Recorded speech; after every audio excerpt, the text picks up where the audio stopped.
Olá, pessoal. Bom dia. Uma ótima quinta-feira para todas as pessoas que estão nessa manhã, ao menos aqui no Brasil, nessa manhã conosco.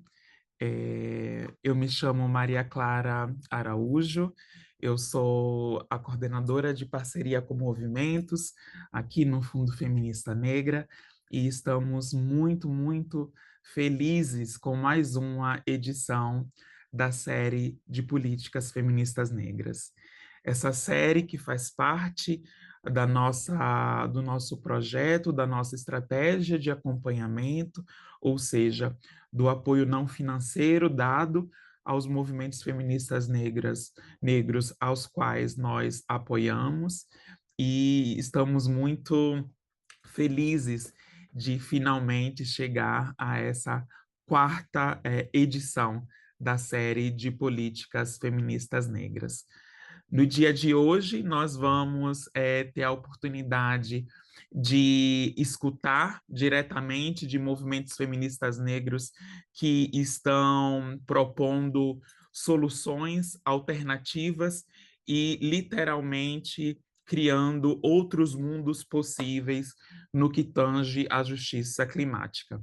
Nós sabemos que neste momento agora o mundo se volta para uma discussão sobre justiça climática, sobre como mudar a realidade climática que está colocada no momento, e nós, enquanto movimento, e nós, enquanto Fundo Feminista Negra, nós acreditamos que esse debate ele precisa necessariamente perpassar as perspectivas feministas negras.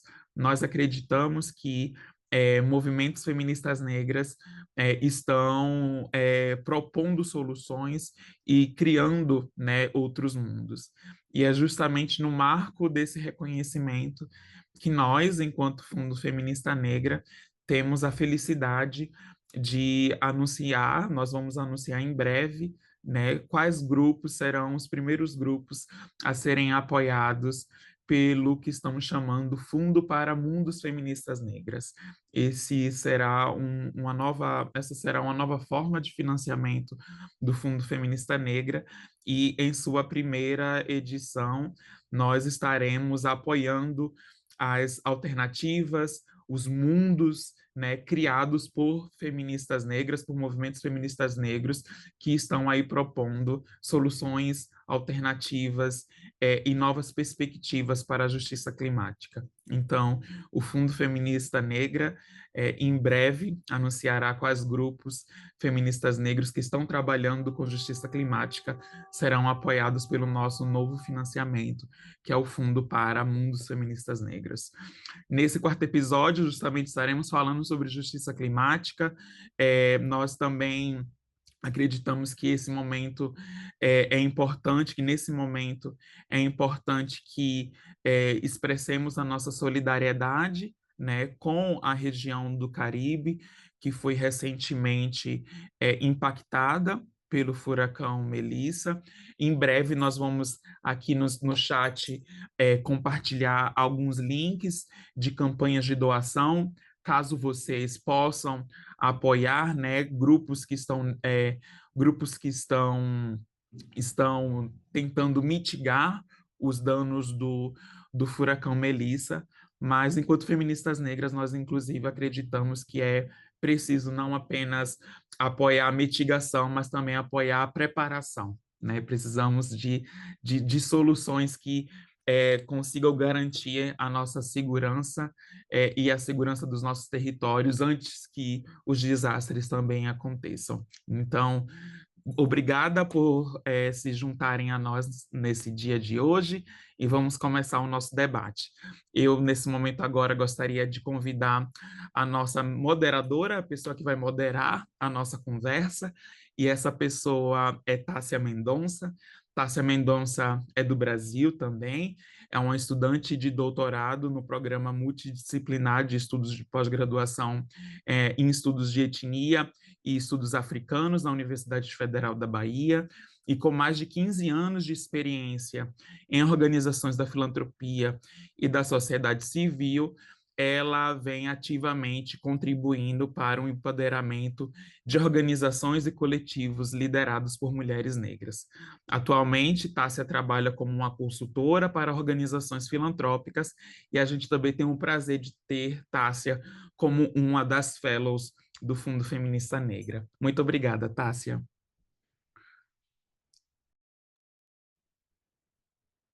Muito obrigada, Maria Clara. Bom dia, boa tarde a todas, a todes. Sejam bem-vindas e bem-vindos nesse espaço. Tem algumas pessoas querendo ter acesso à interpretação.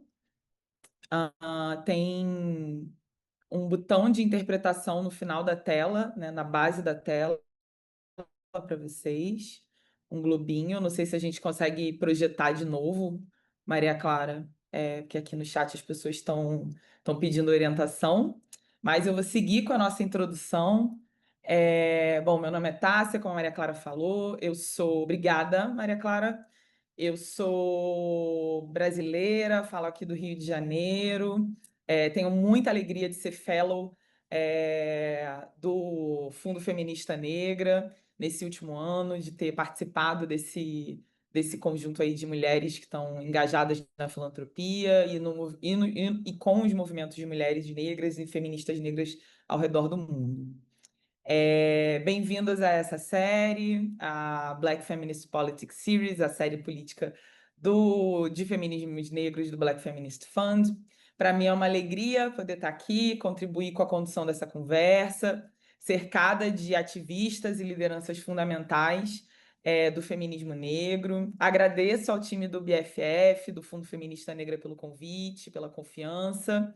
Como a Maria Clara falou, hoje nosso debate vai ser sobre o trabalho das feministas negras na luta por justiça climática, na construção de novos mundos. E em todo o mundo, mulheres negras e líderes de gênero expansivo estão enfrentando a injustiça ambiental, as economias extrativistas e o deslocamento induzido pelo clima, enquanto constroem alternativas sustentáveis. Esse mês de novembro é um mês estratégico para o movimento de mulheres negras, para os movimentos feministas negros, no enfrentamento do racismo ambiental, né? Como muitas de vocês sabem,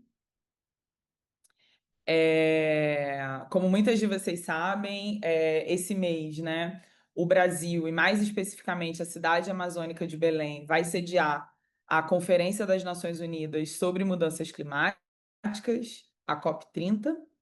E é nesse contexto de muita efervescência e do necessário tensionamento dos espaços oficiais de negociação para endereçar as complexidades e as urgências do racismo ambiental que a gente vai conduzir esse debate hoje com lideranças primordiais dos feminismos negros em luta por justiça climática e que eu tenho o prazer de apresentar hoje para vocês. Vou começar chamando para a nossa conversa e apresentando Gema Tabares. Gema é uma liderança afro-mexicana, fundadora e coordenadora da Afro-Caracolas, perdão. Ela é responsável por pesquisas afrocentradas sobre a crise climática e a defesa dos territórios. Possui doutorado em antropologia social pela Universidade Autônoma Metropolitana. Muito obrigada por estar com a gente hoje, Gema. Seja bem-vinda. Eu te convido para fazer uma breve saudação aqui na nossa roda. Fique à vontade. Olá, muito obrigada, Tássia, muito obrigada a todas que estão aqui. Estou muito feliz de poder participar deste espaço que não é um espaço simples, não é um espaço comum, é um espaço gigantesco para que a gente possa dialogar, interseccionalizar nossas agendas, ver onde nossos pontos se cruzam, e eu espero contribuir da melhor maneira possível, trazendo reflexões a partir dessa realidade latino-americana travesti, negra e usuária de drogas.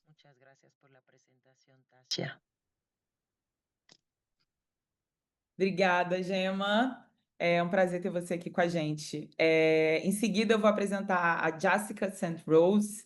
A Jessica é uma ativista de direitos humanos de Santa Lúcia e ela atua como liderança comunitária há mais de 14 anos. Ela é uma das diretoras da organização The Hustuar Collective. Eu espero que eu esteja pronunciando certinho, mas a gente já vai ouvir a Jessica falar também. uma organização que defende os direitos sexuais e reprodutivos e o bem-estar de mulheres e pessoas com identidade de gênero não conforme. Muito obrigada, Jéssica, pela presença hoje. Se você quiser abrir o microfone, fazer uma pequena saudação, é com você. Agradeço, agradeço a todos. Eu estou muito feliz de ser parte deste painel com pessoas brilhantes. Meu nome é Ponson. Como nós financiamos ativismo ambiental por uma perspectiva global, apoiando pessoas afro e pessoas indígenas, e pessoas de gênero expansivo pelo mundo afora. É um pilar fundamental e eu estou muito entusiasmada por estar aqui. It is very Muito good. obrigada, Jéssica, muito obrigada. Vou apresentar agora para vocês Dandara Hudson. Dandara é uma travesti afro-amazônida, brasileira, como eu. É formada em Direito e especialista em resolução de conflitos ambientais. É fundadora da FOCLIMAX, o Fórum Popular de Lideranças e Comunidades Tradicionais do Médio Xingu. A Dandara atua como assessora para ONGs como o Artigo 19 e a Iniciativa Negra por uma Nova Política de Drogas. Ela também é integrante da RENFA, a Rede Nacional de Feministas Antiproibicionistas. Dandara, muito obrigada por estar aqui com a gente hoje. Se você quiser fazer uma pequena saudação, está com você. Olá, muito obrigada, Tássia, muito obrigada a todas que estão aqui. Estou muito feliz de poder participar deste espaço que não é um espaço simples, não é um espaço comum, é um espaço gigantesco para que a gente possa dialogar, interseccionalizar nossas agendas, ver onde nossos pontos se cruzam, e eu espero contribuir da melhor maneira possível, trazendo reflexões a partir dessa realidade latino-americana travesti, negra e usuária de drogas. Muito obrigada, Dandara. Por fim, mas não menos importante, em nenhum nível, eu quero apresentar para vocês a Pontso Mafete. A Pontso é vice-presidente de programas no Global Green Grants Fund. Ela tem mais de 25 anos de experiência em justiça social, com foco nos direitos de mulheres e meninas na África. Esses temas e contextos têm muito impacto e inspiraram a sua trajetória pessoal e profissional. É um prazer estar com você, Ponson. Muito obrigada por estar aqui com a gente. Fica à vontade para saudar a nossa roda.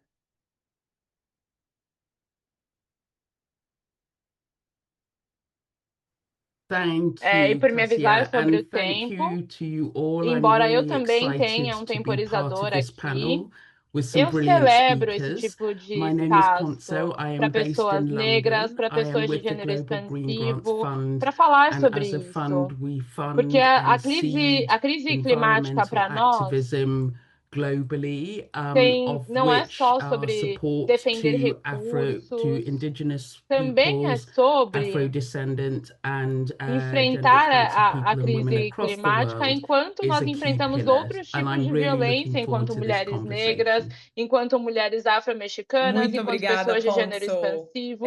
Muito Então, bom acho começar que com essa a energia, princípio todas animadas, Afrocaracolas é um empolgadas com a grupo nossa coletivo de conversa. mulheres Para dar início, eu vou começar maruns, chamando a quilombolas. Gema. Eu não sei se Gema, espaço. da Afrocaracolas. A gente Essas pessoas sabe não que fazem parte da nossa vários história setores oficial, da porque a sociedade população negra relutam em foi reconhecer a reconhecida existência do racismo em ambiental. 2018. E, além E isso é disso, muito como que esse importante de ter fenômeno da crise compreendido. ambiental A está luta do conectada a a outras nossa formas de luta coletiva, desapropriação contra pessoas a negras. luta de mulheres negras no A gente queria te México, ouvir um pouco para mais esse sobre reconhecimento a importância constitucional dos foi um movimentos passo muito feministas negros importante. enfatizarem Ainda a não existência do se racismo ambiental direcionou e em buscarem políticas soluções para públicas combatê-los. para reconhecimento de Lembrando que você tem territórios 5 racializados, minutos por para a gente exemplo. poder garantir Muitas o de nosso tempo nós de estamos no conversa. sul do Obrigada, Gema. México, um estado que é chamado Guerrero, que fica a Muchas mais ou menos gracias 5 por la horas da pregunta. capital, ¿Me e haces é um una espaço indicación para em medir el que a maior tiempo, por parte das favor? pessoas negras moram.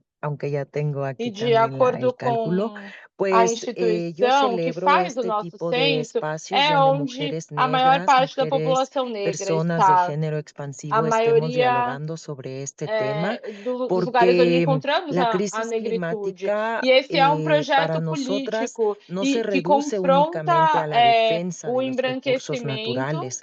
Sí es e os importante, pero por territórios ejemplo en brancos, os Afrocaracolas, corpos mientras brancos. estamos Então, também é enfrentando la importante crisis dizer climática, que también em estamos Guerreiro enfrentando Sul, otros tipos de violencias como mujeres negras, como nós mujeres estamos principalmente num afromexicanas. lugar que talvez vocês já tenham Yo les ouvido quiero falar, decir que primero que é Afrocaracolas uma somos una entrada. O colectiva de discurso, não sei se mujeres vocês já ouviram falar em cimarronas. Espero Acapulco, haya una traducción para talvez este em término uma cimarronas. novela, Porque nos mas essa é a rebelamos área contra una historia principal em que oficial nós y para que trabalhamos. ustedes tengan un poco de Então, essa é contexto, a en México entrada la población negra em fue que reconocida apenas en la Constitución en a el escravidão 2019. Esto es e as clave para pessoas entender escravizadas la foram lucha de traficadas. las Então, colectivas a nível negras, la lucha de nacional, las mujeres essa negras en foi México, a entrada em que a porque este maioria das reconocimiento pessoas negras do constitucional en el México 2019, chegaram. aunque es un gran paso Então, muy isso não importante, acontece por aún no acaso, se porque isso traduce tem a en ver políticas com o contexto públicas nacional de para mejorar escravidão. los territorios racializados. Por Então, ejemplo, a nosotras desigualdade estamos histórica al afeta sur as de pessoas nessas México, al áreas sur, de en un maneira estado que se llama Guerrero. desproporcional. Digamos que de la capital de E México eu hacia el quero sur dar son essa 5 horas. introdução porque eu Y quero es un estado donde mencionar o racismo mayoritariamente vivimos ambiental, las personas retratar o racismo negras. Es ambiental en nesse este estado contexto. donde, según la institución que se Porque essa encarga de realizar política los censos, pública es un estado donde que mayor tem esse población negra hay. foco Ahora, para em pessoas negras. Afrocaracolas, Nós vivemos la em uma negritud terra em que, no es un color de piel. infelizmente, La desde negritud es una 2022 até postura hoje, política nós frente al racismo, ¿sí? enfrentamos 3 Así como la furacões. blanquitud, que es un E sistema nós que oprime sabemos que a enfrentar los furacão cuerpos y los territorios é muito racializados. intenso, é uma questão Ahora, enorme. una Então, vez em que adição do tenemos que este já contexto, enfrentamos es aqui, nós temos importante muita decir que en solidariedade, este porque a crise Guerrero, en este sur, climática nosotras habitamos afeta en un lugar os que quizá territórios ustedes onde há uma conocen y maioria de ustedes pueden população decir, negra, está wow, afetando as es un pessoas que puerto estão internacional, racializadas hay como negras. playas, estoy Então, hablando essa é a de perspectiva, Acapulco. isso é o que Ustedes trazemos, seguramente lo é habrán deste lugar que escuchado en las partimos. novelas, Então, en las essas narrativas, narrativas pero de en como ese lugar estruturar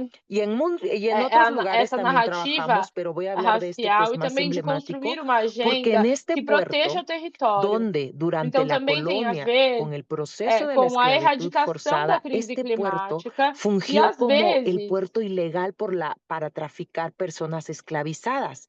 Entonces, como, a nivel como mulheres nacional en negras têm um todo coração México, muito es grande, el tem muitas puerto, ações que nós según el precisamos censo, criar e con nós mayor precisamos población implementar negra projetos en México, el municipio que con se mayor población. concentrem na Y esto pues no negritude es casual porque tiene que e que ver con apoiem este factor autonomia histórico. e Ahora, entre es un nós. puerto donde hay Então, desigualdades, quando pero las centramos o desigualdades racismo no históricas debate, nós afectan de temos a manera crise diferente climática, mas nós y também temos desproporcional a obstáculos las poblaciones de negras. acesso Y ao digo sistema de toda esta saúde introducción para poder colocar el tema del ou racismo ambiental. acesso a Es decir, porque atividades de aún no lazer, tenemos acesso à una praia, as praias que legislación que talvez regule vocês eso, todas porque aqui aún no conheçam. tenemos O furacão levou tudo isso embora. esa, digamos, Então, para política nós, pública con enfoque a água, afrocentrado, o porque nosotras oceano, vivimos en un isso territorio não que é uma desafortunadamente questão en el turística, é uma conexão 2022 muito para acá, importante entre hasta mulheres la negras. Nós actualidad, sabemos hemos disso. enfrentado 3 Então, huracanes. isso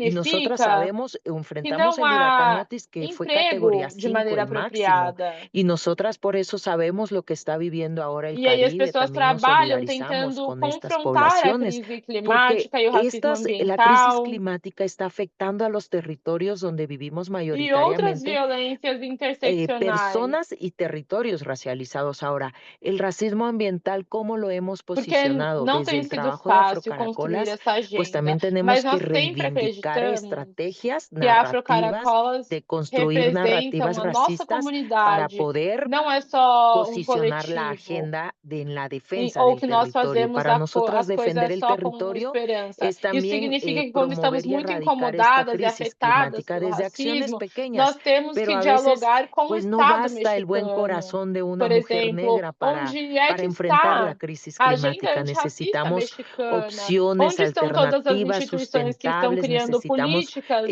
implementar ambientais, proyectos como trazer uma productivos con perspectiva enfoque afrocentrada. afrocentrado, donde nos coloquen en el E centro nós y donde precisamos promuevan una dialogar com o autonomía Estado. económica, porque además de E que eu sei que estamos não é con uma este coisa racismo fácil de ambiental se que lo fazer, porque colocamos en el é centro evidente, del nós sempre debate, temos uma también ese posição que é racismo bastante lo vemos. crítica, O sea, tenemos la e aí, crisis enquanto climática, pero también sociedade tenemos civil, el obstáculo a acceder al nós sistema de estamos fazendo salud. o que é También possível de ser tenemos feito el com as obstáculo nossas a próprias acceder mãos. al Então, estamos derecho al esparcimiento, al goce, vivenciando al disfrute. O sea, nuestras o racismo playas, por ambiental, a ejemplo, crise las playas climática, que una enquanto conoce, mulheres negras el huracán, el segundo têm, huracán se las llevó.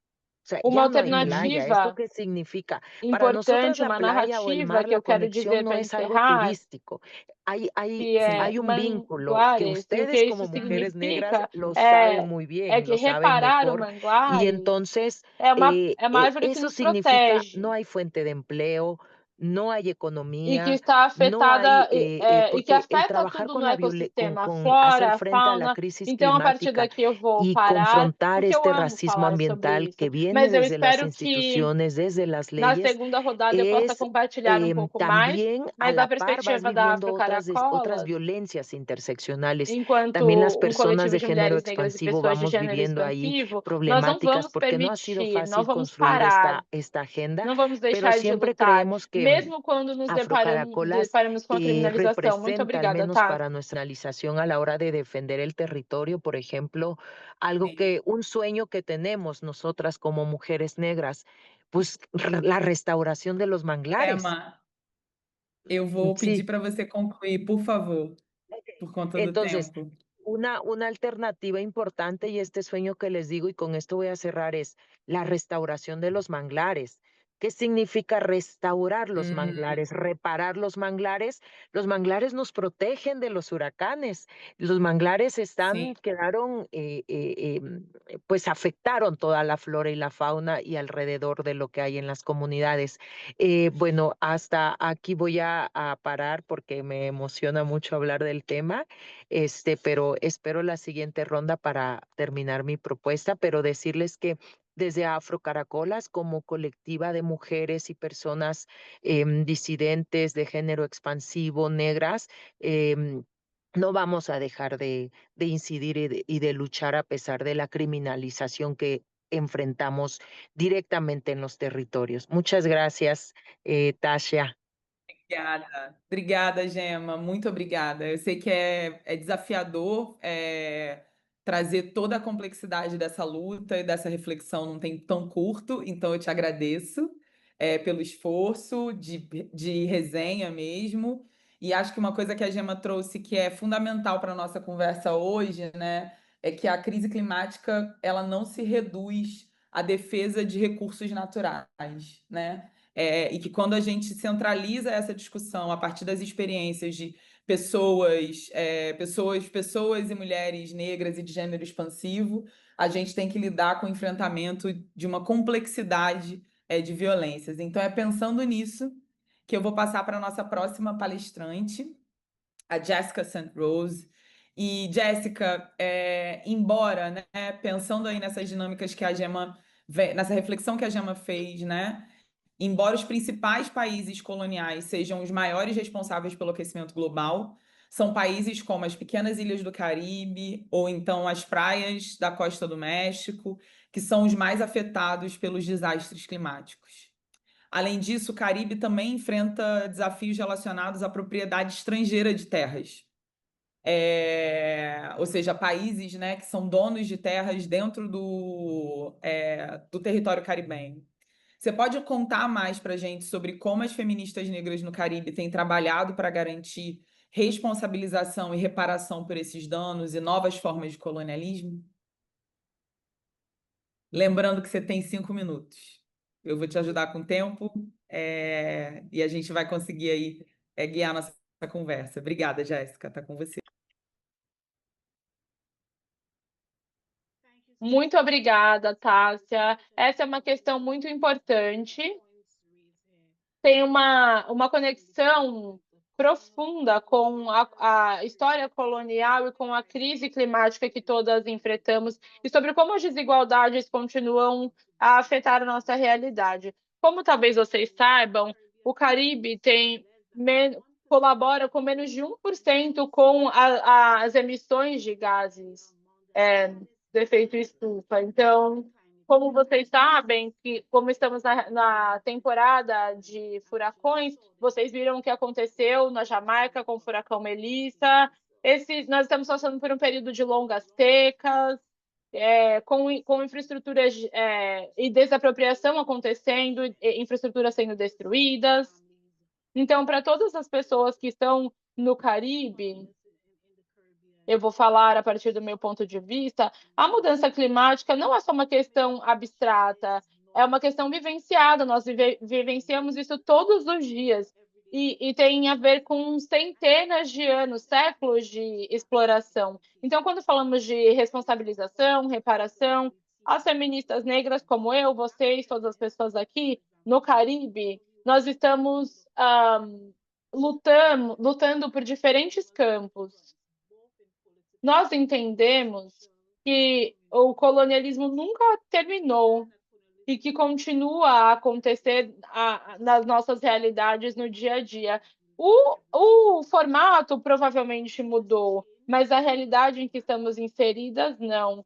E aí, a respeito dessas terras e os países que querem tomar conta, nós temos terras que são compradas para o turismo. Por exemplo, na indústria hoteleira, tem hotéis em que as pessoas locais não conseguem acessar as praias, porque o hotel toma conta e se apropria das praias, de praias e de locais que são nossos. E aí as famílias locais são desapropriadas. O que aconteceu em Santa Lúcia, por exemplo, havia um foco muito grande em agricultura e essas famílias perderam isso.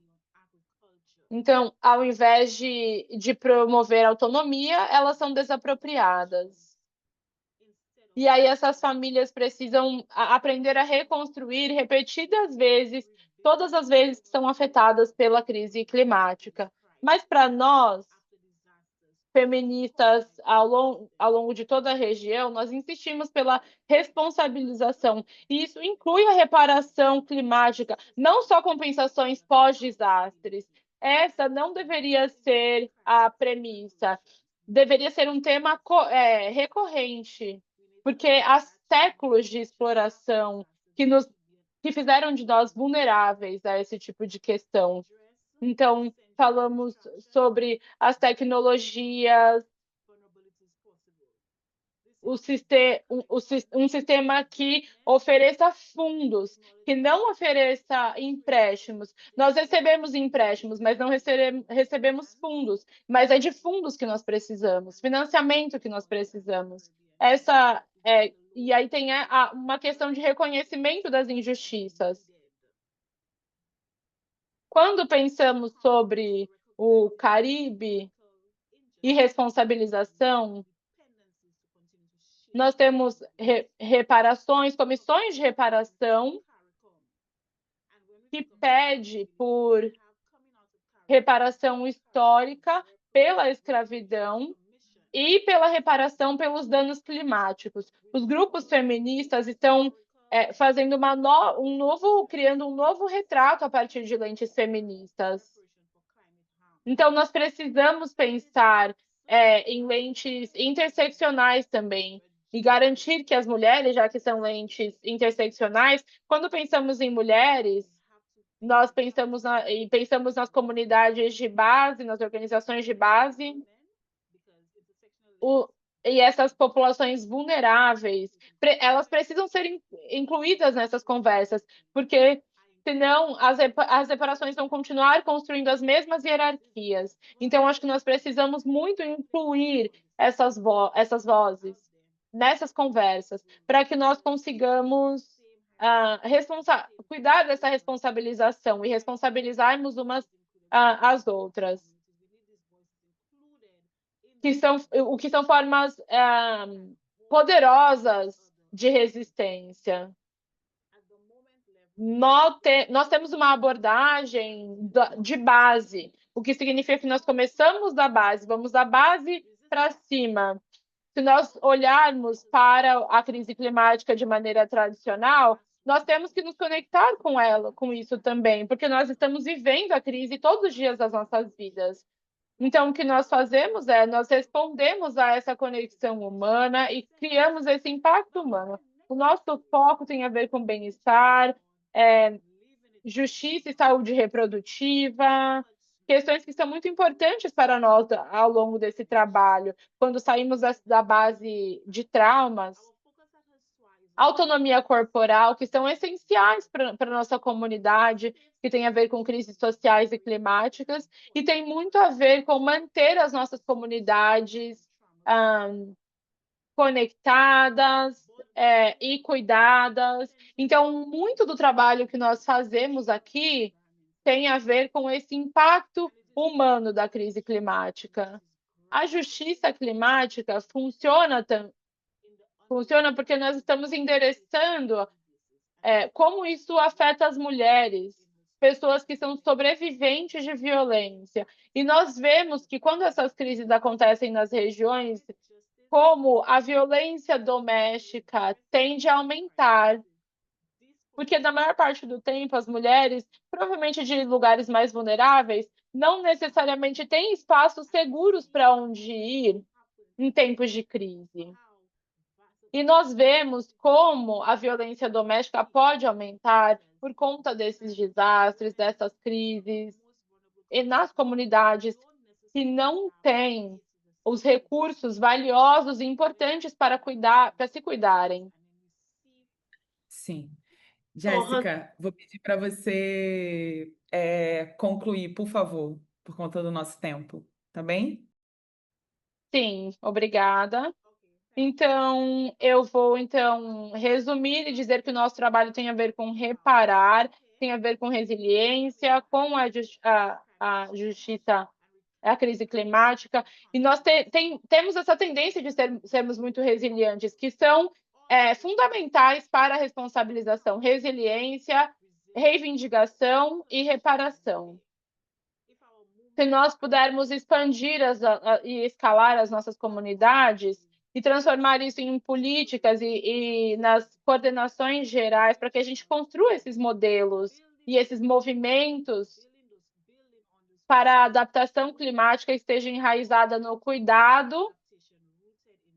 Então, para mim, isso é real. Para mim, é o que é a aparência que a reparação tem. Não é só sobre o dinheiro mudar de mãos, mas eu quero ressaltar que o cuidado seja redistribuído, e como nós olhamos para o cuidado ao longo das nossas nações, nas nossas comunidades, nas nossas vulnerabilidades. E eu acho das regiões e nesses movimentos de base e nos mantermos responsáveis, cuidarmos dessa responsabilização enquanto essa crise emerge. Muito obrigada. Muito obrigada. Thank you so much, Jéssica. Muito obrigada. Muito, muito obrigada. Muito bom ouvir a sua reflexão sobre como que o colonialismo nunca acabou, como que ele se reformulou. E uma coisa que você falou que me chamou a atenção logo de início é como que a mudança climática não é um conceito, não é um tema, não é uma questão abstrata. Ela fala e ela informa sobre o dia a dia, sobre o cotidiano, sobre a relação das pessoas e das comunidades com o seu próprio território, né? Pensando, enfim, tem tantas coisas que eu poderia comentar, mas pensando nessa conexão, e lembrando também do que a Gemma nos falou sobre a conexão das comunidades com a natureza e como que essa discussão não pode ser reduzida a recursos naturais, eu quero chamar a Dandara para a nossa conversa. Dandara, em poucos dias a COP30 vai começar em Belém, né? Um território amazônico, um território, o seu território, o seu lugar, né? E a gente sabe que os movimentos feministas negros eles estão trabalhando arduamente para garantir que as discussões nesse evento elas incorporem as perspectivas e demandas daqueles que são mais afetados pelas mudanças climáticas. os povos e as comunidades tradicionais. E aqui a gente faz uma ênfase também às pressões sofridas pelas comunidades quilombolas, pelas comunidades indígenas e ribeirinhas. Eu queria que você falasse um pouco mais sobre isso, e sobre a relação também desses povos e dessas comunidades com a terra. A própria realização da COP30 tem sido criticada por afetar negativamente essas comunidades. Então, abro um espaço para você contribuir com a nossa roda. Obrigada, Dandara. E peço seu apoio aí na condução do tempo. Você tem 5 minutos. Perfeito. Muito obrigada, Tássia. Você me ouve bem? Ótimo, perfeito. Muito obrigada pelo questionamento. Quero dizer também, frisar que antes de ser dessas organizações, ter esses vários crachás, esses vários chapéus, ser uma mulher travesti advogada, eu sou uma mulher ribeirinha, né? Nasci na beira do rio, fui deslocada por um empreendimento que foi a hidrelétrica de Belo Monte, e trabalhando a partir dessa perspectiva, a realização da COP30 realmente não tinha como não ser criticada pela participação dessas comunidades.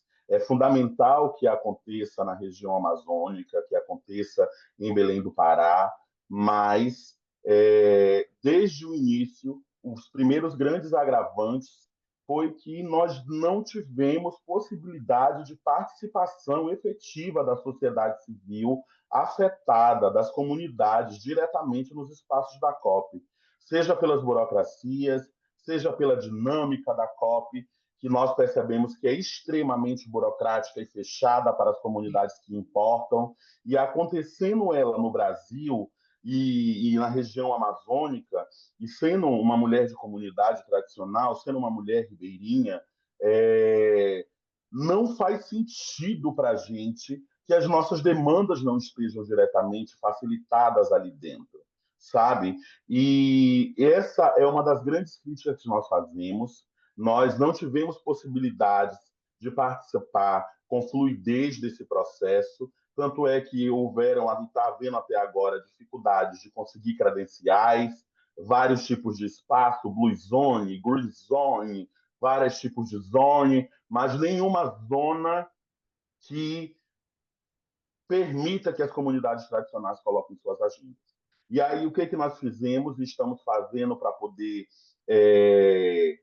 minimizar ou rebater isso ou ir contra isso? São duas estratégias principais. A primeira estratégia, nós estamos criando fóruns, nós tivemos que criar fóruns populares, como o FOClímax, que é o Fórum Popular de Lideranças do Médio Xingu, por emergência climática e justiça de gênero, para poder fazer frente, que reúne mais de 300 mulheres, que está vindo de um comboio para Belém do Pará, apesar de não ter o acesso ali diretamente à COP, mas organizar o fórum dessas mulheres. E existem fóruns sendo organizados popularmente em várias outras regiões da Amazônia Legal, que vão chegar na COP, e esses fóruns, eles servem vão estar lá para fazer frente às nossas demandas, e nós tivemos que construir um evento paralelo à COP para podermos participar, que é chamado Cúpula dos Povos, Cúpula do Povo, que vai acontecer no mesmo período da COP,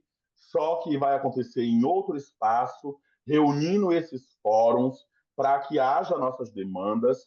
Também haverá o Tribunal Popular sobre o genocídio dos povos e comunidades tradicionais, onde nós faremos denúncias de casos de violações de direitos contra povos e comunidades tradicionais no espaço do Ministério Público Federal, que é outro espaço paralelo à COP.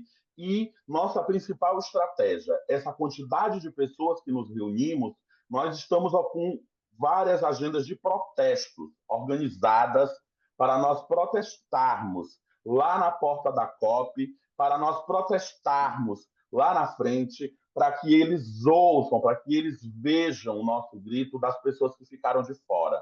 Nós ficamos de fora dos espaços da COP, mas as nossas vozes não ficarão. Então, nos organizamos em fóruns. Esses fóruns vão realizar atividades como o Tribunal dos Povos, que vai realizar denúncias do Ministério Público Federal. Vamos realizar a Cúpula dos Povos, que vai reunir mais de 3.000 comunidades dentro dessa cúpula, que vai acontecer na Universidade Federal do Pará. E, no final, todas as pessoas juntas vão protestar, bater na porta das autoridades, porque as nossas vozes não estarão lá, nossos corpos não estarão lá dentro, mas nossas vozes ecoarão nos espaços. Muito obrigada, Dandara. Muito obrigada por compartilhar com a gente as estratégias audaciosas e fundamentais de enfrentamento nesses espaços oficiais de negociação. Para terminar essa primeira rodada, eu vou chamar a Pontso. Pontso, você é uma feminista negra que trabalha em uma instituição de financiamento, comprometida em apoiar a luta pela justiça climática, financiando soluções e alternativas criadas e lideradas por grupos de base. No entanto, a gente ainda percebe que existem, a gente sabe que ainda existem financiadores que não compreendem as intersecções entre a justiça ambiental, climática e a justiça de gênero e racial.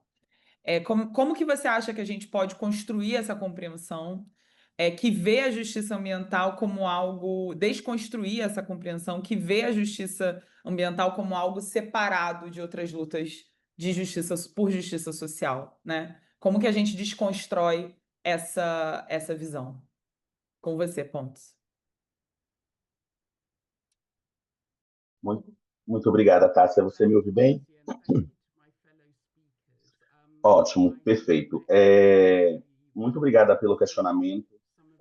Quero dizer também, frisar que antes de ser dessas organizações, ter esses vários crachás, esses vários chapéus, ser uma mulher travesti advogada, eu sou uma mulher ribeirinha, né? Nasci na beira do rio, fui deslocada por um empreendimento que foi a hidrelétrica de Belo Monte, e trabalhando a partir dessa perspectiva, a realização da COP30 realmente não tinha como não ser criticada pela participação dessas comunidades. É fundamental que aconteça na região amazônica, que aconteça em Belém do Pará, mas, desde o início, os primeiros grandes agravantes foi que nós não tivemos possibilidade de participação efetiva da sociedade civil afetada, das comunidades, diretamente nos espaços da COP, seja pelas burocracias, seja pela dinâmica da COP,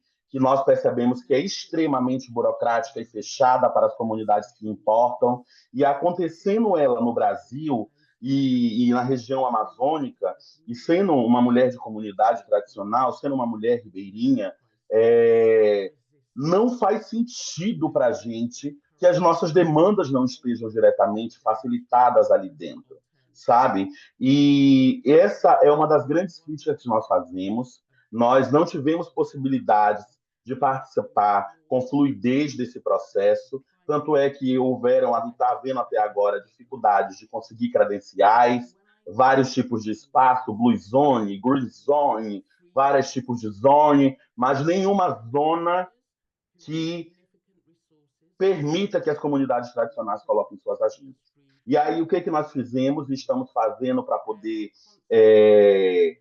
minimizar ou rebater isso, ou ir contra isso, são duas estratégias principais. A primeira estratégia, nós estamos criando fóruns, nós tivemos que criar fóruns populares, como o FOClímax, que é o Fórum Popular de Lideranças do Médio Xingu, por emergência climática e justiça de gênero, para poder fazer frente, que reúne mais de 300 mulheres, que está vindo de um comboio para Belém do Pará, apesar de não ter o acesso ali diretamente à COP, mas organizar o fórum dessas mulheres. E existem fóruns sendo organizados popularmente em várias outras regiões da Amazônia Legal, que vão chegar na COP, e esses fóruns, eles servem para, vamos falar, para fazer frente às nossas demandas, e nós tivemos que construir um evento paralelo à COP para podermos participar, que é chamado Cúpula dos Povos, Cúpula do Povo, que vai acontecer no mesmo período da COP, só que vai acontecer em outro espaço, reunindo esses fóruns para que haja nossas demandas. Também haverá o Tribunal Popular sobre o genocídio dos povos e comunidades tradicionais, onde nós faremos denúncias de casos de violações de direitos contra povos e comunidades tradicionais no espaço do Ministério Público Federal, que é outro espaço paralelo à COP. E nossa principal estratégia, essa quantidade de pessoas que nos reunimos, nós estamos com várias agendas de protestos organizadas para nós protestarmos lá na porta da COP, para nós protestarmos lá na frente, para que eles ouçam, para que eles vejam o nosso grito das pessoas que ficaram de fora. Nós ficamos de fora dos espaços da COP, mas as nossas vozes não ficarão. Então, nos organizamos em fóruns. Esses fóruns vão realizar atividades como o Tribunal dos Povos, que vai realizar denúncias do Ministério Público Federal. Vamos realizar a Cúpula dos Povos, que vai reunir mais de 3.000 comunidades dentro dessa cúpula, que vai acontecer na Universidade Federal do Pará. E, no final, todas as pessoas juntas vão protestar, bater na porta das autoridades, porque as nossas vozes não estarão lá, nossos corpos não estarão lá dentro, mas nossas vozes ecoarão nos espaços. Muito obrigada, Pontes. Muito obrigada. Muito obrigada pelo cuidado também com o tempo. Muito importante tudo que você traz, sobretudo pela necessidade de reconhecimento e de trazer à consciência a ligação, né, entre a democracia e os direitos econômicos e sociais e a sua relação intrínseca com desigualdades históricas, com colonialismo, com racismo e com as crises ambientais. Então, como que uma abordagem para os financiadores ela deve incluir todas essas questões. Bom, antes de passar para a nossa segunda rodada de perguntas, eu queria lembrar vocês que estão aqui com a gente nessa roda, que vocês podem escrever perguntas no chat ou diretamente ali no botãozinho de perguntas e respostas, no Q&A, que a gente está compilando essas perguntas e, ao final, a gente vai ter um momento para compartilhar com essas perguntas com as nossas palestrantes. Bom, vamos recomeçar essa segunda rodada de perguntas com a Gema.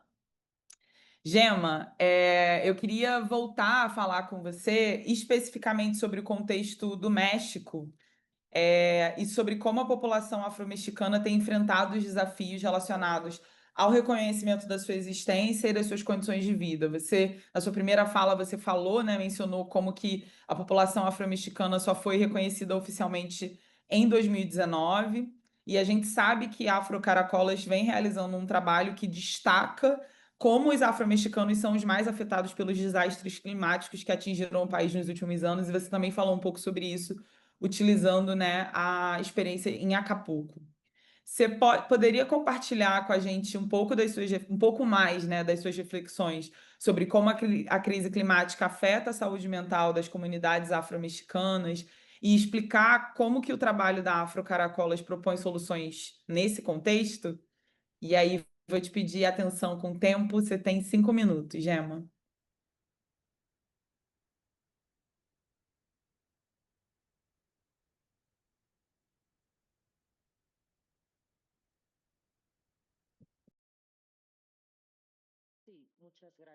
Agradeço, Tessel, agradeço. Eu suspeito que eu estarei reforçando as mensagens que já foram compartilhadas, mas eu gostaria de falar, respondendo sua pergunta. Para mim, a essa altura, precisamos pressupor que esses grupos os financiadores que ainda estão tentando compreender a justiça climática, racial e de gênero, estão fazendo isso de forma deliberada, essa não compreensão das lutas como lutas comuns. Como as pessoas já compartilharam, nós sabemos que essa crise do clima diz respeito à injustiça colonial e ao capitalismo racializado e o patriarcado. Um sistema de economia extrativista que destrói o meio ambiente com violações sistêmicas de comunidades minoritárias. Nós sabemos que as soluções para essas injustiças sociais vêm daqueles cujas vidas estão mais impactadas, e sabemos que as comunidades e os movimentos mais impactados por essa crise climática estão resistindo esse paradigma econômico, estão demonstrando alternativas, e ainda assim recebem apenas 1% do financiamento filantrópico global. E do financiamento para questões climáticas, apenas 2%. E quando eu penso sobre os financiamentos para esse espaço, eu vejo 3 tipos diferentes. Os que financiam o clima, muito desse dinheiro vem da indústria tecnológica, que vem dos Estados Unidos. Há os que estão focados na proteção e preservação do habitat, ou da mesma forma que os financiadores financiam dessa maneira, os financiadores para meio ambiente fazem o mesmo, e raramente eles pensam nesses movimentos interseccionais em termos de prioridades. As críticas que temos sobre o paradigma de financiamento refletem e são ampliados no que diz respeito aos financiamentos para o meio ambiente. Isso, como dissemos, as soluções para as questões de injustiça social têm que vir daquelas pessoas cujas vidas são mais impactadas. E, de fato, a democracia em si, sem soluções para questões de justiça de meio ambiente, a democracia em si está sendo ameaçada, porque para pensarmos a crise climática de meio ambiente, dizem respeito também a esforços para desestabilizar a democracia, de tal maneira que todas as pessoas não tenham a mesma participação nos processos de decisão. E é crucial, portanto, considerar essas questões de justiça climática por essa perspectiva. Se pensamos na justiça do meio ambiente e a justiça climática, é necessário pensar nesses impactos. E, para mim, a justiça do meio ambiente diz respeito a todas as desigualdades, sobre as desigualdades raciais e de gênero, que também estão ligadas às questões climáticas, criando vários tipos de impactos em diferentes comunidades, principalmente para as pessoas de gênero expansivo.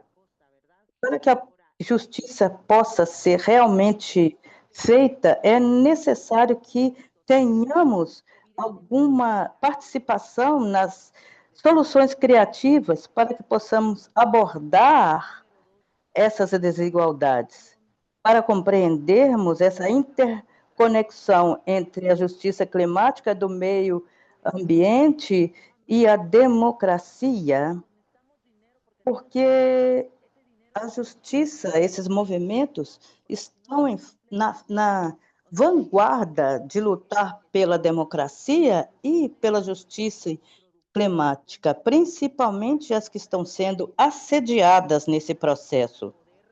A violência, a intimidação de pessoas negras, de mulheres negras, em Honduras, no Brasil, na Tanzânia. Nesse contexto onde o espaço democrático está encolhendo, diminuindo, nós vemos o capitalismo e o neoliberalismo como formas principais de governo, e essas questões estão afetando desproporcionalmente essas comunidades. Quando pensamos em estruturas econômicas e sociais, pensando sobre questões sociais, como financiadoras, nós precisamos pensar sobre esses desafios e como eles estão interligados para abordá-los. Nós precisamos pensar em movimentos para o meio ambiente para abordarmos ativistas, incluirmos ativistas de gênero expansivo, que devem ser financiadas. com um financiamento interseccional, porque é a partir daí que essas exigências em prol da justiça climática, eles precisam ser financiadas ou contempladas. Agradeço. Obrigada, Gema. Muito importante essa reflexão que tem vindo, né, em várias vozes. A Jéssica falou disso na primeira rodada, né, do aprofundamento das violências no contexto de crise ambiental. E lembrando dessa conexão com a fala da Jéssica, eu chamo a Jéssica St. Rose para essa segunda rodada. Jéssica, você está aí com a gente? Ótimo. A gente sabe, né, que o Rustoar, a sua organização, ela desempenhou um papel fundamental na mitigação dos danos causados pelo furacão Barry. E agora, no furacão Melissa, que atingiu também a Jamaica na semana passada, a sua organização, mais uma vez, também cumpriu esse importante papel. Infelizmente, pouco tem se falado sobre a importância de apoiar movimentos feministas negros antes que as crises climáticas ocorram. E na sua primeira fala, você chamou a atenção exatamente para isso, né? Para a importância, primeiro para a importância de serem doações e não grants e não loans, né? E não empréstimos. E segundo, para a importância de haver uma preparação contínua, né? Você pode nos contar mais sobre por que as estruturas de preparação elas devem ser financiadas em vez de aparecer apenas quando um desastre acontece? Você tem 5 minutos, Jéssica. Muito obrigada. Justamente estávamos falando sobre as reflexões nessa palestra sobre como devemos pensar os feminismos negros, a justiça ambiental, se tem algum vínculo com a questão da justiça racial, e no contexto dessas populações afro-mexicanas, eu vou falar sobre essa crise climática e o impacto, como tem sido evidenciada em termos dos furacões, que não é somente os furacões, mas o impacto muito importante ter sido, por exemplo, a questão da perda da flora e da fauna. Sabemos que as economias das populações negras giram em torno da pesca, não necessariamente em termos da pesca, mas se perde a flora e a fauna e, portanto, não há mais peixes no mar, a mulher pescadora, porque nós somos as maiorias mulheres negras cujas mães e avós se dedicaram à pesca, a vender pescado. Então, não temos mais o produto, porque, em função dos impactos dos furacões na economia, esse é um trabalho não formal e, portanto, não há segurança social. Não temos um sistema para o trabalho, porque não há um trabalho formal. Então, essa falta de economia, de gerar possibilidades, porque nós já vivemos a realidade que também tem um impacto na saúde mental das mulheres negras, o acesso a outros sistemas, e é muito preocupante e estressante escutar o vento, escutar o que já vai chover e que temos que aprender a criar parte das soluções com um manual de prevenção de como podemos fazer com todos os impactos dos furacões, como é que podemos atuar, porque parece que há algumas experiências que foram desenvolvidas. Então, esse impacto na economia pesqueira e na saúde mental das mulheres, e também há o impacto no aprofundamento das violências de gênero e interseccionais, porque, como uma mulher em Afro-Caracoles, esse empoderamento, trabalhando com temas, também se empodera e muda a sua realidade na sua família, na sua comunidade. Então, tem sido um pouco complicado esse tema e esse impacto na juventude e nas infâncias, porque com as comunidades com as quais trabalhamos, Gostei muito da reflexão anterior sobre a democracia, porque afrocaracolas nós pensamos que não pode haver democracia sem mulheres negras tomando decisões, porque as mulheres negras estão na política que vão mudar, que vão fazer as leis, que vão transformar os territórios, transformar suas realidades. E também há uma agenda de afrocaracólicos. Nós promovemos os direitos políticos, precisamos ter na Câmara de Deputados e Senadores, agora a Afrocaracolas está enunciando um diálogo com o Senado para discutirmos para um posicionamento para a crise climática, porque os deputados e senadoras nos dizem como somos afetadas, porque nós estamos na costa. A solução que estamos buscando, que queremos, apenas um minuto, soluções, evidentemente, acesso ao sistema de saúde integral. Número 2, uma restauração ambiental com foco afrocentrado. Isso significa projetos com prazos. Quando nós dizemos que precisamos de dinheiro, esse dinheiro precisa ser pensado a amplo prazo, porque não podemos cumprir todas essas metas. Então, as soluções para projetos produtivos, como a preservação de espécies marinhas, para que possamos, então, ter alternativas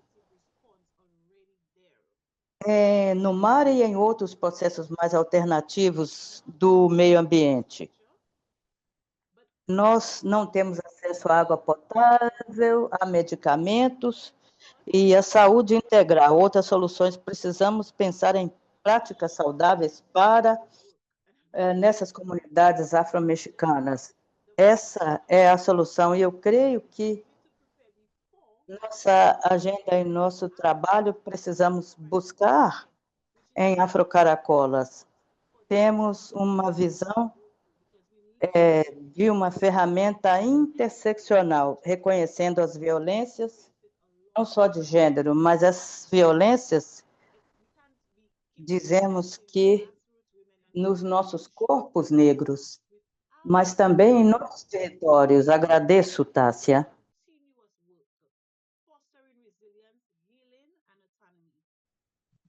Thank you so much, Jessica, for expanding on how. Obrigada, Jéssica. Entrei no inglês porque eu estava falando com você, mas obrigada por ter falado mais sobre a importância da preparação como uma prática e como um trabalho feminista. Muito bom te ouvir. Passando agora para Dandara. Dandara, no Brasil e em outros países da América Latina, ativistas e ambientalistas são alvos de violência por parte de grupos que se opõem à luta por justiça climática. Você pode nos contar sobre essa realidade e o que deve ser feito para garantir a segurança de feministas negras que lutam por justiça climática? Você tem 5 minutos. Muito obrigada, Tássia. E uma linha do tempo, assim, que eu vou pulando ela, mas há o desafio mesmo de proteger as pessoas que lutam por justiça climática, principalmente os corpos dissidentes, né? E isso não começou com o governo Bolsonaro, isso já vem antes do governo Bolsonaro, desde 2004, com a Carta aos Bispos, publicada pela Igreja Católica, onde a extrema-direita começa a avançar.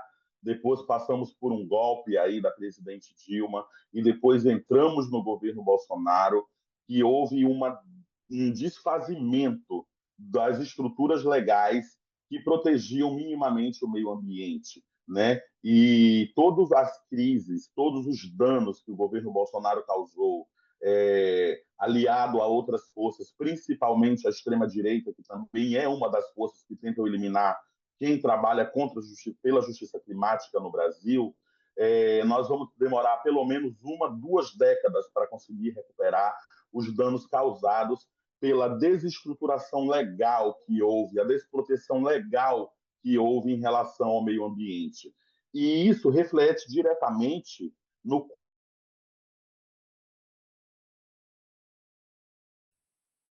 a Dandara. região mais perigosa. Oi, Seu áudio cortou um pouquinho, pode alguém falou continuar. meu nome. Perfeito. Então, eu perdi o fio da meada, gente. Calma aí. Tá, mas olha só. Então, o governo Bolsonaro fez essa desestruturação legal durante o seu período, junto com outras forças, que uma delas é a extrema-direita, que começa com a Carta aos Bispos em 2004. E essa desestruturação legal, nós já avaliamos que vamos demorar pelo menos 2 décadas para conseguir que foram causados, e isso reflete diretamente na vida das pessoas que lutam amazônica, o que tornou a região amazônica e o estado do Pará, que é o estado um dos estados letais para os direitos humanos.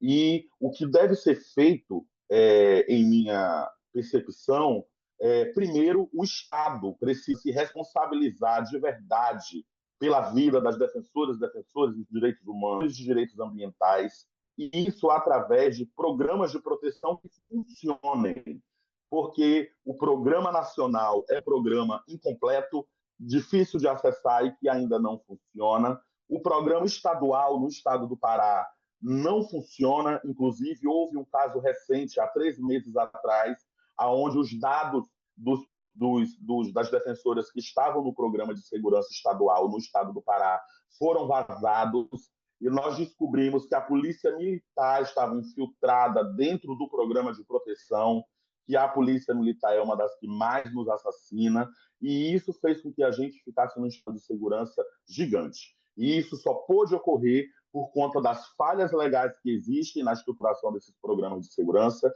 Então, na minha reflexão, o Estado precisa se responsabilizar pela segurança e a vida dessas defensoras ambientais e, através de programas de segurança, Dandara, me desculpa. É que a gente está com um problema com a tradução em inglês. Já acabaram de me avisar, me desculpa.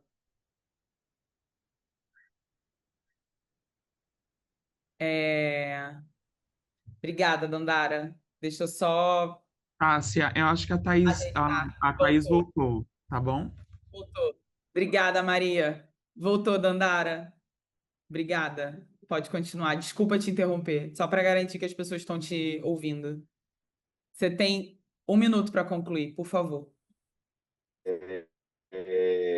Então, em conclusão, o que o governo precisa fazer, principalmente porque o Estado precisa se responsabilizar por essas vidas. Existem os programas de proteção estaduais e federais, e no programa do Estado do Pará, recentemente, há 3 meses, houve um vazamento de dados das pessoas que estavam seguradas, e descobrimos que a polícia militar estava infiltrada dentro do programa de proteção estadual, e o programa de proteção nacional é muito burocrático para ser acessado, ou seja, tudo isso acontece por conta de falhas que existem, e para mim são falhas estratégicas colocadas lá de propósito, não são por acaso nesses programas. Então, para mim, a solução seria o Estado se responsabilizar, e o primeiro caminho seria estruturar melhor os programas de proteção que existem a nível federal e estadual, e fazer isso de maneira completa e de uma maneira robusta para proteger defensores e defensoras. Porque as forças que nos atacam aumentam, além da extrema-direita, tem o narcotráfico, o narcogarimpo, que disputam terra com comunidades e povos tradicionais, mas o Estado precisa se responsabilizar melhorando os programas de proteção no Brasil. Muito obrigada, Dandara. Esse contexto amazônico, esse contexto brasileiro, ele se reflete em vários outros contextos globais, então é importante te ouvir para a gente entender o que é necessário para expandir, para garantir a proteção das lideranças que estão aí à frente do movimento, enfrentando lutando por justiça ambiental. Então, muito obrigada. Para terminar essa rodada, mais uma vez, fechando com chave de ouro, pontos, 2 vezes seguidas, Queria te convidar a falar um pouco de compartilhar quais lições você aprendeu financiando movimentos feministas negros que lutam por justiça climática e ambiental. E que mensagem você gostaria de deixar para outros financiadores? Você tem 5 minutos. Agradeço, Tássia, novamente. Essa é uma pergunta muito pertinente durante essa sessão, essa estação dos furacões. Às vezes, é tarde demais para muitas pessoas. No Caribe, esses furacões estão ocorrendo com mais frequência, sim. A estação dos furacões acaba em novembro. Em Saint Lucia, nós tivemos a experiência, mesmo após a estação dos furacões, nós tivemos a continuidade desses furacões com muitas enchentes e não temos acesso aos financiamentos. E sabemos que, eu gostaria de enfatizar que estar preparado, a preparação é um trabalho feminista negro. Essas organizações, portanto, em terra, quando nós falamos sobre essa crise climática, não é somente a questão de danificar as casas, porque são comunidades que já estão bastante vulnerabilizadas. E não é possível fazer com que haja essa compreensão. E é por isso, enquanto uma organização feminista que atua, e por causa disso, nós estamos em espaços nos quais nós coordenamos e mobilizamos e colaboramos com organizações nessa região, fazendo esse trabalho. Quando nós vamos lidar com essas crises, essa coordenação com questões que estão sempre lidando com questões como kits para mulheres, e às vezes há questões até de violência.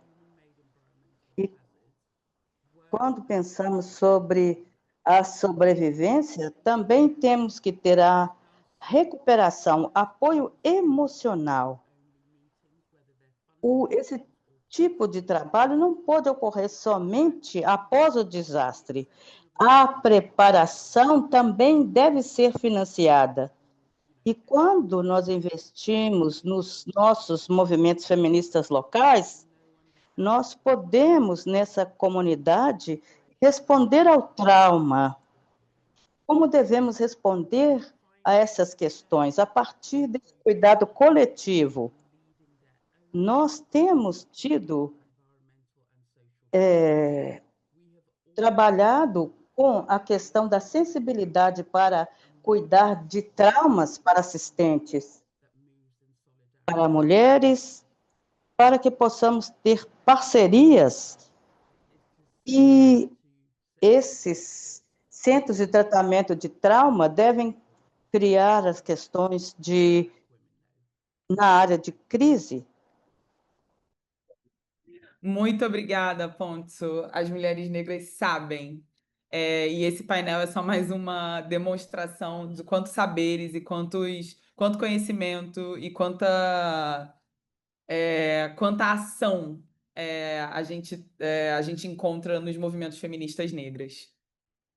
Para finalizar nosso painel, eu tenho aqui 4 perguntas que o nosso time que está lendo as perguntas que vocês estão enviando selecionou. A gente vai ter tempo para responder essas 4. Eu sei que tem várias outras perguntas no chat, mas infelizmente nosso tempo é curto, então eu agradeço a compreensão de vocês.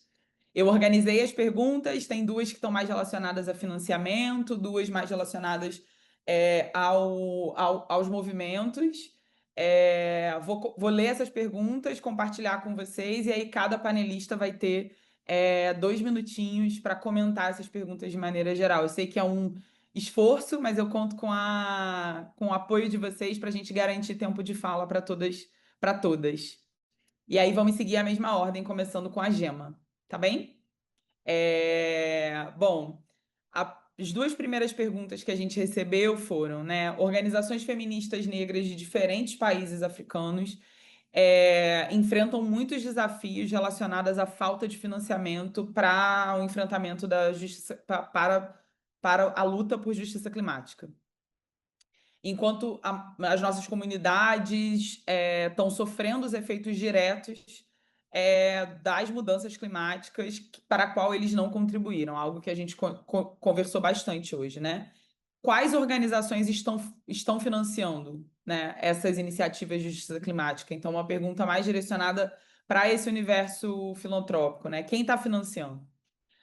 Uma segunda pergunta relacionada a esse universo é: a extrema-direita, o patriarcado e os grupos antigêneros, eles estão sendo largamente financiados por corporações que poluem e causam destruição ambiental.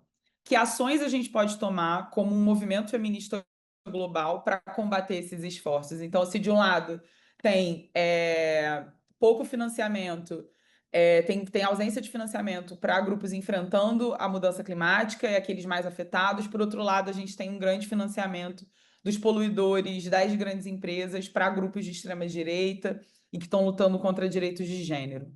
Então, comentar um pouco sobre essa dinâmica e o que a gente pode fazer.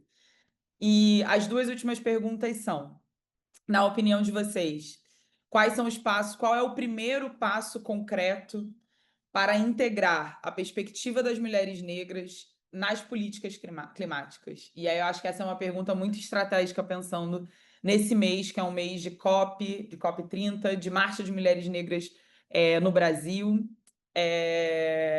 Então, acho que vai ser importante ouvi-las. E, por último, quais são as estratégias locais ou comunitárias que podem ser usadas para fortalecer a liderança na resposta às mudanças climáticas?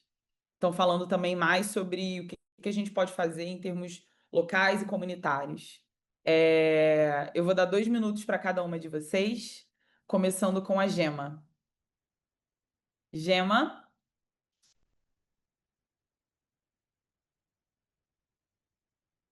Que a Gema está se preparando ainda. Jéssica, você quer começar, por favor? Ah, não, Gema se conectou. Sí, sí, aquí estoy, pero yo no comprendí muy bien las preguntas en español porque era como traducción como por pedazos, palabras. No comprendí muy bien las preguntas, lo siento. La traducción. Posso repetir com mais calma.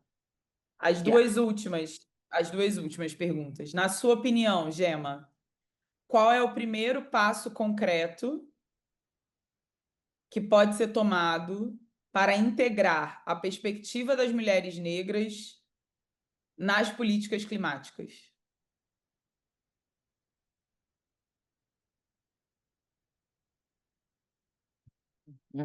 E uma outra questão segunda? Que estratégias locais e comunitárias podem ser utilizadas para fortalecer a liderança na resposta às mudanças climáticas?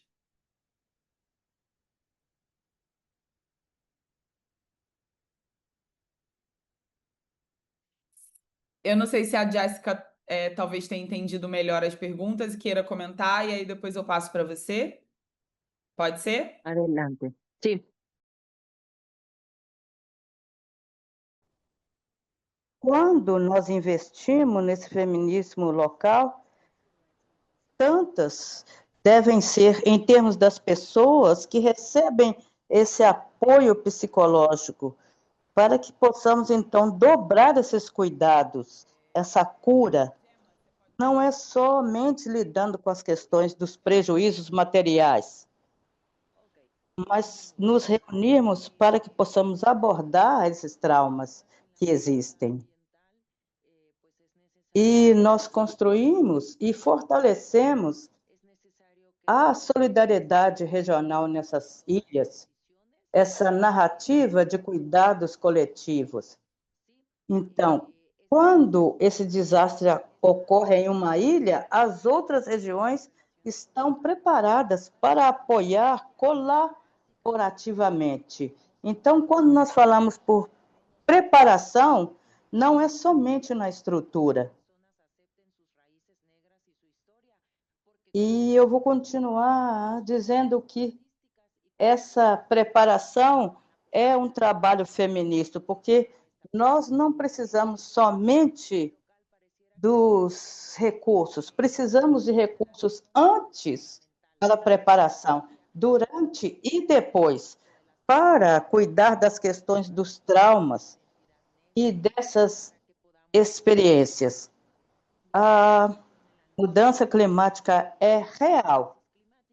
Nós não podemos esperar que esses cuidados ocorram somente após o fato. Precisamos desse apoio ao longo do ano. Tem que ser um trabalho contínuo. E é assim que nós estamos nos apoiando, a partir desses movimentos carabenhos feministas negros. Imagine o que seria possível se esse dinheiro fosse investido continuamente nesse trabalho ao longo do ano.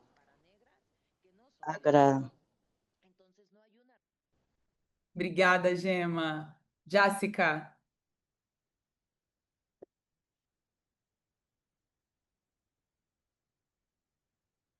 Yeah.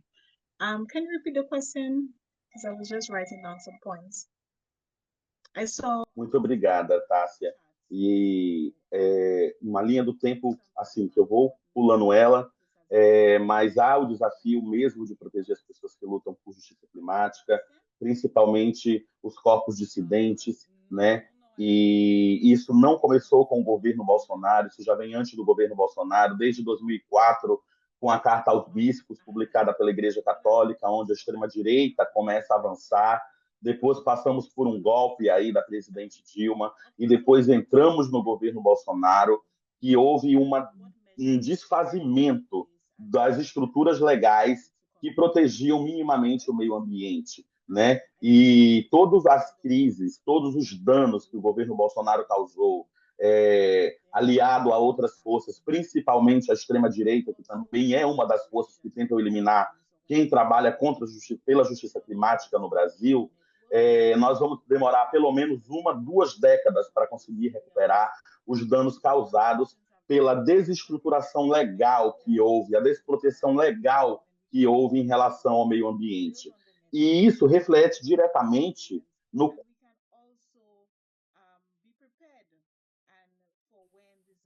a região mais perigosa. Oi. Alguém falou meu nome. Perfeito. Então, eu perdi o fio da meada, gente. Calma aí. Tá, mas olha só. Então, o governo Bolsonaro fez essa desestruturação legal durante o seu período, junto com outras forças, que uma delas é a extrema-direita, que começa com a Carta aos Bispos em 2004. E essa desestruturação legal, nós já avaliamos que vamos demorar pelo menos 2 décadas para conseguir que foram causados. E isso reflete diretamente na vida das pessoas que lutam na Amazônica. O que tornou a região amazônica e o estado do Pará, que é o estado um dos estados letais para os direitos humanos. E o que deve ser feito, em minha percepção, primeiro, o Estado precisa se responsabilizar de verdade pela vida das defensoras e defensores dos direitos humanos, de direitos ambientais, e isso através de programas de proteção que funcionem, porque o programa nacional é um programa incompleto, difícil de acessar e que ainda não funciona. O programa estadual no estado do Pará não funciona, inclusive houve um caso recente, há 3 meses atrás, onde os dados das defensoras que estavam no programa de segurança estadual no estado do Pará foram vazados, e nós descobrimos que a polícia militar estava infiltrada dentro do programa de proteção, que a polícia militar é uma das que mais nos assassina, e isso fez com que a gente ficasse num estado de segurança gigante. E isso só pôde ocorrer por conta das falhas legais que existem na estruturação desses programas de segurança. Então, na minha reflexão, o Estado precisa se responsabilizar pela segurança e a vida dessas defensoras ambientais e, através de programas de segurança,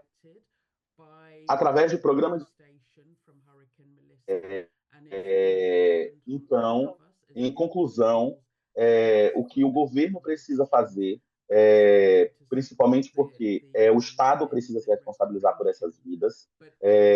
Existem os programas de proteção estaduais e federais, e no programa do Estado do Pará, recentemente, há 3 meses, houve um vazamento de dados das pessoas que estavam seguradas, e descobrimos que a polícia militar estava infiltrada dentro do programa de proteção estadual, e o programa de proteção nacional é muito burocrático para ser acessado, ou seja, tudo isso acontece por conta de falhas que existem, e para mim são falhas estratégicas colocadas lá de propósito, não são por acaso nesses programas. Então, para mim, a solução seria o Estado se responsabilizar, e o primeiro caminho seria estruturar melhor os programas de proteção que existem a nível federal e estadual, e fazer isso de maneira completa e de uma maneira robusta para proteger defensores e defensoras. Porque as forças que nos atacam aumentam, além da extrema-direita, tem o narcotráfico, o narcogarimpo, que disputam terra com comunidades e povos tradicionais. Muito obrigada, Ponto. Muito obrigada a todas e todos vocês que estiveram com a gente. Agradeço aos panelistas, e agora eu vou passar para a Maria Clara encerrar nossa conversa. Obrigada, Tássia. Ai, que felicidade e que momento extremamente rico do ponto de vista das aprendizagens.